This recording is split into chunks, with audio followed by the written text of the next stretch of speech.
নাচে সোনার গোরা কৃষ্ণ প্রেমে মাতুয়ারা নাচে সোনার গোরা কৃষ্ণ প্রেমে মাতুয়ারা কৃষ্ণ প্রেমে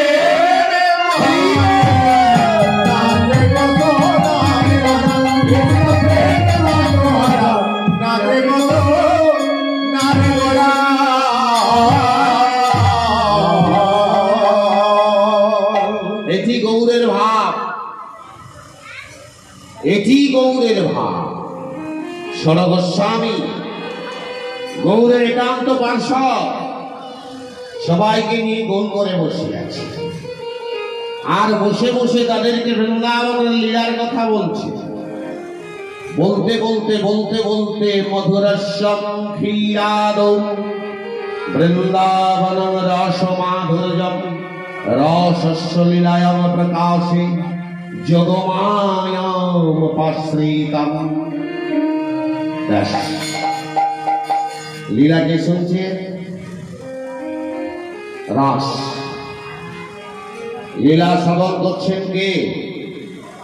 উত্তরা গর্ভজাত অভিমন্যুর পুত্র মহারাজ পরীক্ষিত। সাধু সাধু সাধু। যিনি মহারাজ,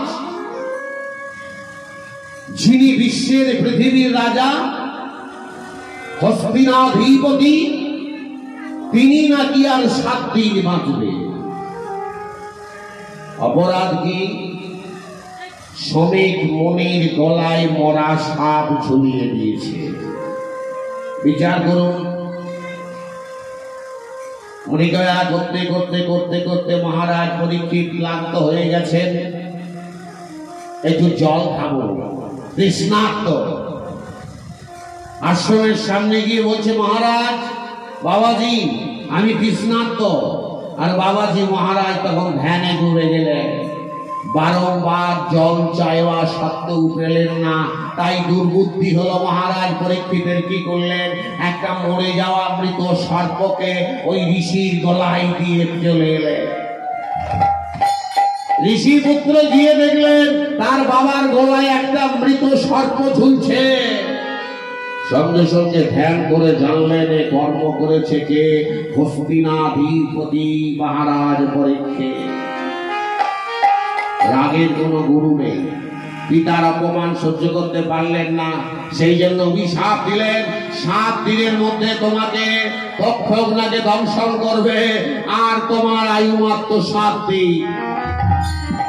ধ্যান থেকে যখন পিতা নিমগ্ন হলেন, বললেন, পিতা আপনার গলায় মৃত সর্প দিয়ে গিয়েছিল মহারাজ পরীক্ষিত, ব্যঙ্গ করেছিল, আমি তাকে অভিশাপ দিয়েছি 7 দিনের মধ্যে তক্ষকনাগের দংশনে মারা যাবে। সর্বনাশ। ছেলে ভুল করলেও বাবা তো ভুল করতে পারে না। কুপুত্র যদি হয় তো মাতা কভূত নয়। অপরাধ করেছে পুত্র, এ তোমার বৈষ্ণবদের প্রমাণ নয়। কিন্তু হাতের বাণ আর বাক্যবাণ যদি ছুটে যায় ফেরানো যায় না বাবা। সোনাপুত্র, তুমি এই মুহূর্তে হস্তিনাপুরে গিয়ে মহারাজ পরীক্ষিতকে শুনিয়ে দাও, তুমি অভিশাপ দিয়েছ, তার আয়ু মাত্র আর 7 দিন।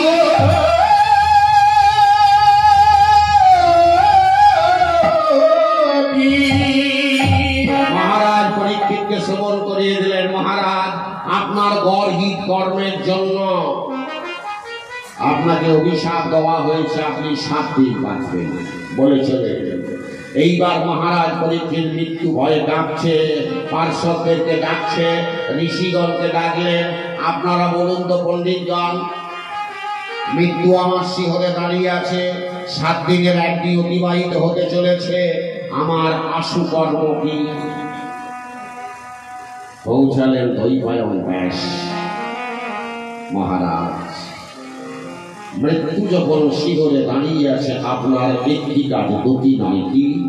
বিষয় সামগ্রী পরিত্যাগ করে গঙ্গার তীরে বসে বসে আপনি শ্রীমদ ভাগবত শ্রবণ করুন। নিতাই গৌর প্রেমানন্দ হরি হরি বল। আপনি শ্রীমদ ভাগবত শ্রবণ করুন। বলে শ্রীমদ ভাগবত কীর্তন করবে কে? শাস্ত্রে বলা আছে বলিষ্ঠাইতম কৃত্তারুম শ্রীমত ভাগবতম পঠন্তি। বলিষ্ঠ শুদ্ধ অর্থ ছাড়া কীর্তন হয় না, জানেন তো? হাজার হাজার কীর্তন হচ্ছে, অপরাধ দেবেন না, ক্ষমা চাইছি। আপনারাও শ্রবণ করছেন, আমিও শ্রবণ করি। হ্যাঁ গো, যে কল দিয়ে জলটা বের হবে সেই নলটা যদি মরচে পড়া হয়, তাতে যদি ময়লা আসে, আবর্জনা আসে, মায়েরা জলটা পান করবেন? ওমা পান করবেন? কলির কীর্তনটা তাই হচ্ছে। হ্যাঁ, সব খাবো, যা খুশি জীবন যাপন করবো, আর কীর্তনের আসলে সেজে গুজে নেমে পড়বো। সেই বদলে কীর্তন শ্রবণ করা সর্প উচ্ছিষ্ট দুগ্ধ পানের সমান। দুগ্ধ উত্তম বস্তু, কি মাগো, সুষম খাদ্য। আপনি সুন্দর করে দুগ্ধ গরম করে রেখেছেন, পুত্রকে খাওয়াবেন, পান করাবেন বলে দুগ্ধটা ঠান্ডা হয়ে গেছে, আপনি ভুলে গেছেন। একটা বিষাক্ত সাপ এসে দুগ্ধটা পান করে গেল, ওই দুগ্ধটা শিশুকে পান করানো যাবে? সাপের পরশে দুগ্ধ বিষাক্ত হয়ে গেছে। তেমন আচারহীন ব্যক্তির বদলে কীর্তন শ্রবণ করলে পূর্ণ হয় না। তাই পরম পূজ্যপাদ কীর্তনিয়া যারা উপস্থিত আছেন, তারা আগে নিজেকে তৈরি করুন। নিজেকে তৈরি করতে হবে, সেবার উপযোগী করতে হবে। পারি না আমরা করতে, বাবা, অপরাধ রয়ে যায়।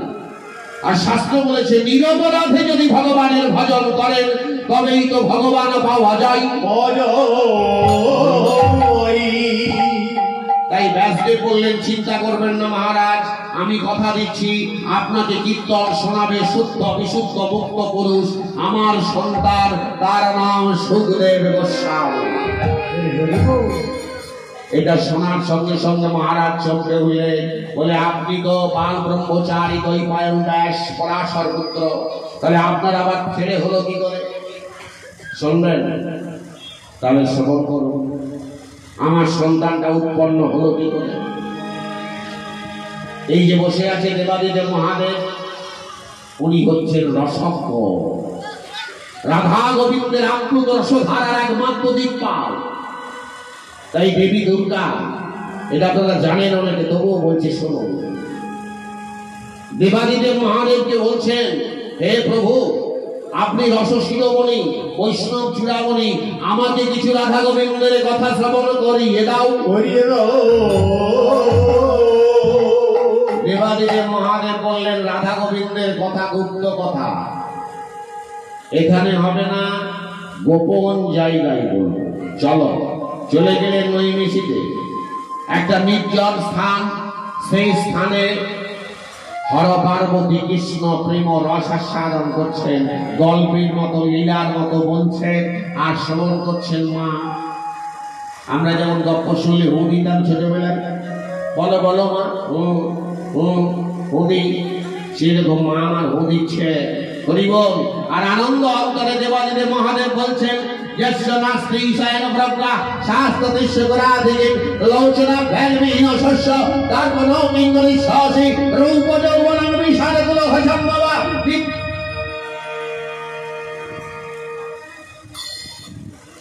দুর্গাতে ঘুমিয়ে পড়েছে, তাহলে হুটা দিচ্ছে। আমি তো শাস্ত্র পাঠ করে যাচ্ছি, শোনাচ্ছি, এই হুটাকে দিচ্ছে। হঠাৎ দেখল একটা শাবক সুখ পাখি